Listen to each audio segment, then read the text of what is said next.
안녕하세요. 이명기 목사입니다. 오늘은 요엘 2장 묵상입니다. 요엘은 비극적인 메뚜기 재앙을 여호와의 날의 예표로 인식했습니다.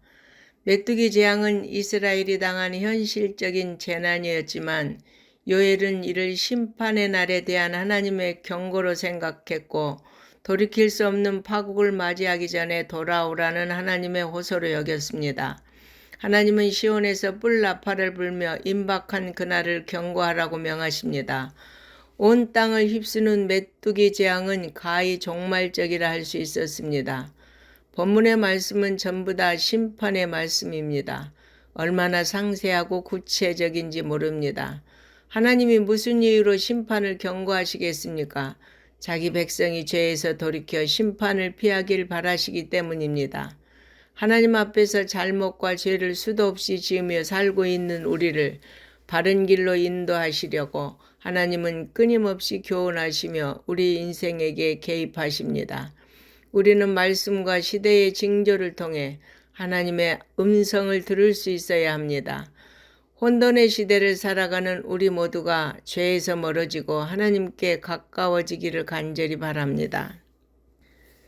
내게로 돌아오라. 이것이 하나님이 선지자를 통해 전하신 메시지입니다. 이스라엘 공동체는 하나님이 진노하실 수밖에 없을 만큼 망가져 버렸고 오래 참으시는 하나님이 마침내 진노의 불을 쏟아내실 그날은 아주 가까이 다가와 있었습니다. 그러나 하나님의 목적은 언제나 회복과 구원입니다. 그렇다면 이러한 때 하나님 백성은 무엇을 해야 할까요? 선지자는 그 방법이 회개라고 말합니다. 금식하고 울며 회개하며 마음을 짓는 진정한 회개를 하면 하나님이 그 재앙을 거두실 뿐 아니라 복을 내리실 것이라고 말합니다. 하나님이 요구하시는 것은 대단한 헌신과 의로운 행위가 아닙니다. 우리가 마음을 지지며 애통하는 마음으로 회개하는 것입니다. 세상의 힘과 소유 등의 인간적인 방법으로는 하나님의 진노를 막을 수 없습니다. 우리에게 남은 유일한 소망은 회개뿐입니다. 하나님께로 돌아가는 것입니다.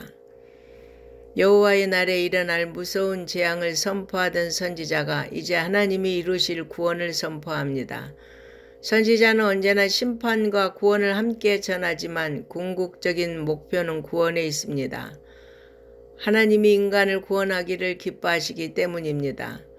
선지자는 백성이 회개하고 돌이켜 하나님께 돌아오기만 한다면 하나님이 놀라운 일을 하실 것이라고 선포합니다. 하나님은 그 백성에게 다시 양식을 공급하실 것이며 그들이 이방 가운데 수치를 당하지 않게 하실 것이라고 말합니다. 하나님이 모든 것을 회복시키실 것이기 때문에 이제는 두려워하지 말고 기뻐하며 즐거워하라고 합니다. 회개하고 돌아오는 백성을 하나님이 사랑해 주시고 그들 가운데 계시며 그들의 하나님이 되어 주실 것이기 때문입니다. 끝으로 이제 놀라운 복을 약속합니다. 앞에서는 선지자가 이스라엘의 외적인 회복을 선포했다면 여기서는 영적인 복을 선포하고 있습니다. 그동안은 특별한 직분과 사명을 받은 자들에게 그것도 한시적으로 나타났던 성령의 임재가 이제 만민에게 부어질 것이 선포됩니다.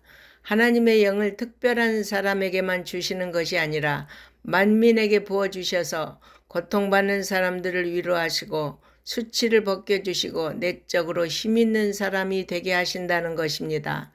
이 말씀은 오순절 성령 강림 직후에 베드로가 인용한 말씀입니다.